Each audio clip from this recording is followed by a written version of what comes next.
7 minus 6, then times 6 minus 7. 7 minus 6 gives us 1.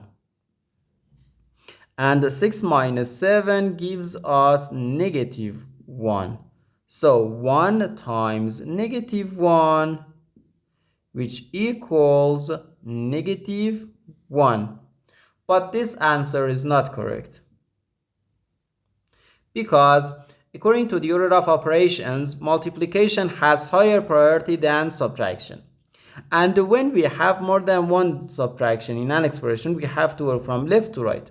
So here, first we have to do this multiplication, then this subtraction, and finally this subtraction. If we do this subtraction or this subtraction before this multiplication, it is wrong.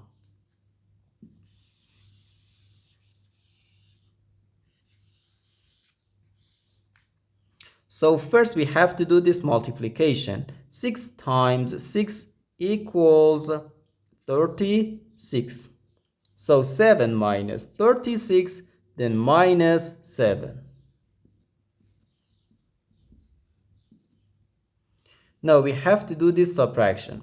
7 minus 36 gives us negative 29.